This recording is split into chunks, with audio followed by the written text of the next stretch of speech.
Let's see kung anong meron. This is a Gemini, Sun, Moon, Rising, and Venus collective bonus reading for the month of December.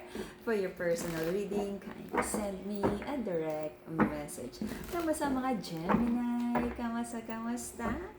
Chatty-chatty pa rin ba? Chatty-chatty pa rin? Let's see kung anong meron. Kabuhayan, kaperahan, trabaho, pamilya, love life, mga taong nakapaligid para sa ating mga Gemini. This is a Gemini, Sun, Moon, Rising, and Venus collective bonus reading for the month of December. Collective energy ng ating mga Gemini, please. Collective energy ng ating mga Gemini.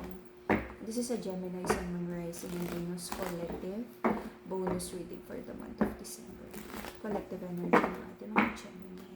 Collective energy ng ating mga Gemini. Collective energy ng ating mga Gemini. Anong meron? Anong meron para sa ating mga Gemini? Guidance and good news para sa ating mga Gemini, please.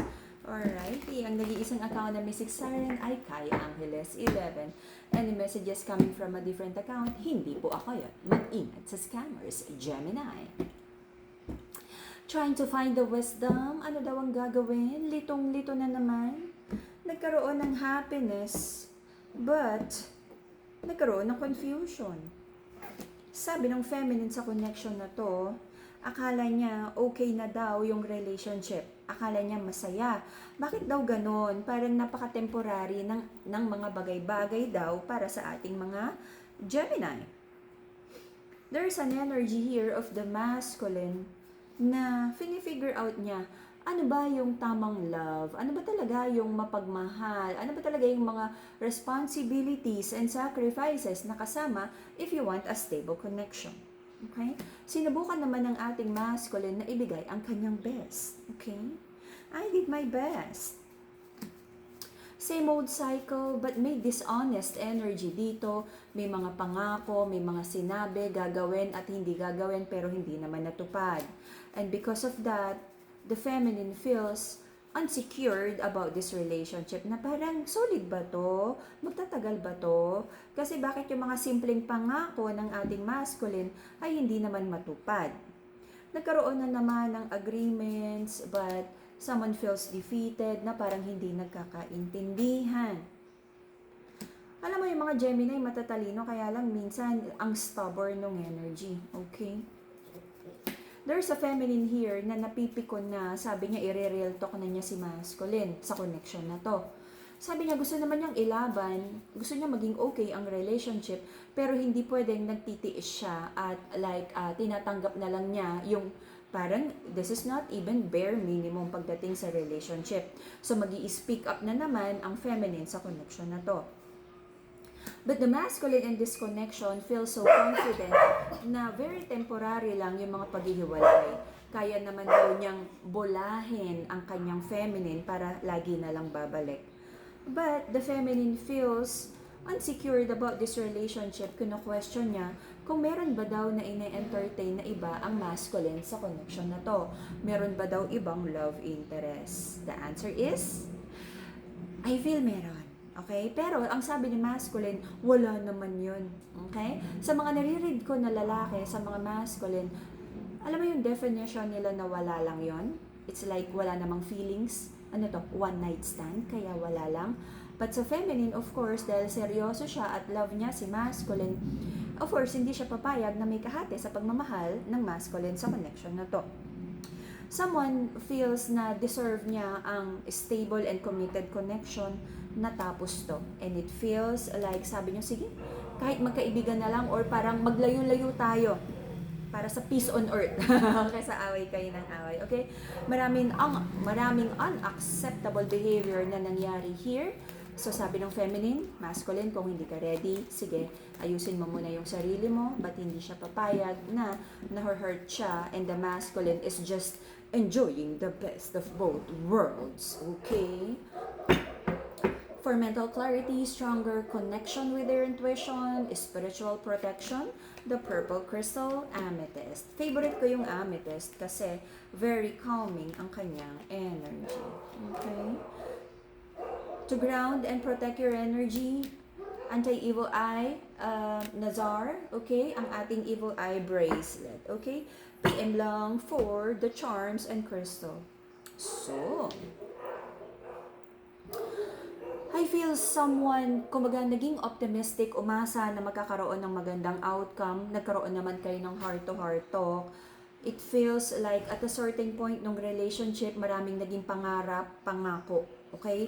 Kaya lang, biglang lumabo. Anong nangyari? Maraming hindi natupad, broken promises, and it feels like maraming sinabi pero wala naman halos natuloy. Hindi napatunayan ang pagmamahal. For some of you na may involved na bata, kinoconsider nyo na lang na maging civil sa isa't isa or magsama pa din because of children. Okay? Pag-isipang mabuti kung tama ba talaga yon na nagsasama kayo in a loveless relationship para lang sa bata, case-to-case basis. Okay? Meron ditong prayers and manifestations ang ating feminine na sana magkaroon na ng realization ng masculine. Sana maintindihan naman ng masculine yung point of view ng feminine sa connection na to. Gusto niyang kausapin si masculine, kaya lang may pagka-stubborn daw yung energy. Sabi ni masculine, gusto rin naman niya makipag-usap, kaya lang the masculine feels like lahat na lang daw ng nakikita ni feminine sa connection na to ay puro mali. Okay? Hindi na daw nagkaintindihan, wala na daw improvement, wala na daw like ibinago. Pare-pareho lang naman yung pinag-awayan. Mas alam nyo ang sitwasyon nyo kung ano yung mga dapat baguhin, ayusin, i-sacrifice yung pride, to adjust, okay? Especially kung may involved na bata. Right now, sabi ng ating mga Gemini, iniisip niyang mabuti, parang hindi ito yung gusto mong sitwasyon para sa'yo. So, for some of you, iniwan na ang connection na to. And for some also, it's like nandun pa lang sa thinking mode. Okay? Nag-iisip na ang ating mga Gemini na, ay nako, kung hindi naman ito ang magbibigay sa'yo ng happiness, parang meron ka na ulit nakikita na someone na nag-spark ng iyong interest. But, tapusin muna ang current connection para hindi magkaroon ng away. Okie-dokie. Naisip din ng ating mga Gemini na every time na lang din na nare-rekindle ang connection na to, itong hindi pa tapos ang karmic loop, puro lang naman daw pag-aaway. Kaya sabi ng ating mga Gemini, mas okay na mag-start na lang ng bago. Okay? Tapusin ng maayos para walang gulo. Sabi ng person mga Gemini, okay lang naman. Sabi niya, chill lang naman daw siya and nagle-let go na rin siya. Though at some point, naging mahalaga kayo sa isa't isa pero tanggap na daw ng person mga Gemini na, na hanggang doon na lang. Para sa kanya, gusto daw niya, din naman niya ng stability but someone is being dishonest sa connection na to. Okay? Hindi pwede yung isa committed, yung isa hindi. Hindi yun magtutugma. Mag-aaway lang talaga kayo lagi. Okay? May mga doubts ang feminine sa connection na to. Natatakot din siya if bibigyan niya ng another chance si masculine, baka naman magkaroon ng paulit-ulit na betrayal. Wag na lang. Thank you, next na lang. Alright? So, until the end of March, andito pa rin ang toxicity sa relationship. So, ibig sabihin, hindi nyo pa rin totally nalalet go ang bawat isa. May mga dapat baguhin sa ugali. Alam mo yun, yung ascension, personal growth, healing. Para if you're manifesting a new person, healed version ka na at makakatagpo ka ng better partner na rin. Okay? Focus on your healing and personal growth. For some of you, kahit alam yung toxic yung relationship, nandyan pa rin kayo. Nagtitiis. Bakit? Asaan ang self-worth? Asan ang self-love? Ikinahon ba? Wala akong nakikitang solid plans ng masculine here. Hindi siya ready. Pero hanggat the masculine can buy his time, na parang okay lang pumapayag naman si feminine na walang solid commitment. Okay lang pumapayag naman si feminine na kahit hindi siya magbago, nandyan pa rin naman. Okay? So feminine, kung naging ganito ang cycle, mag-isip ka because walang sense of urgency ang masculine sa connection na to na magbago because alam niya, tinatanggap naman siya lagi. Okay? Ang daming trust issues sa connection na to. So, may dapat mabago yung tolerance. Feminine, kailangan, you know your standards. If it's a no, then it's a no. If it's non-negotiable, then it's non-negotiable. Kasi hindi nakakabuti sa relasyon, hindi nakakabuti para sa'yo at sa person mo na tinotolerate mo yung immaturity ng masculine na to. Okie dokie.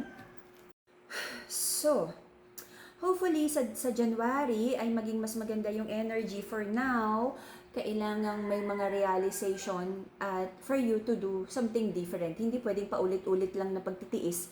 Hindi pwedeng paulit-ulit lang yung toxicity at nag-e-expect ka, nagpe-pray ka na someday, some way, pagising mo, miraculously iba na yung sitwasyon. Hindi. Meron tayong kailangang effort, kahit mahirap, kahit it would be like painful for you, na dumistansya muna kayo sa isa't isa, do so para makita nyo kung ano talaga ang value nyo sa isa't isa. Okay, for now, walang masyadong good news, but let's see para sa ating January reading, okay? And that would be the Gemini reading for the month of bonus reading for the month of December. See you again in a few days for your January reading, okay? Ingat sa scammers, ang nag-iisang account na Mystic Siren ay Kai Angeles 11. Bye-bye!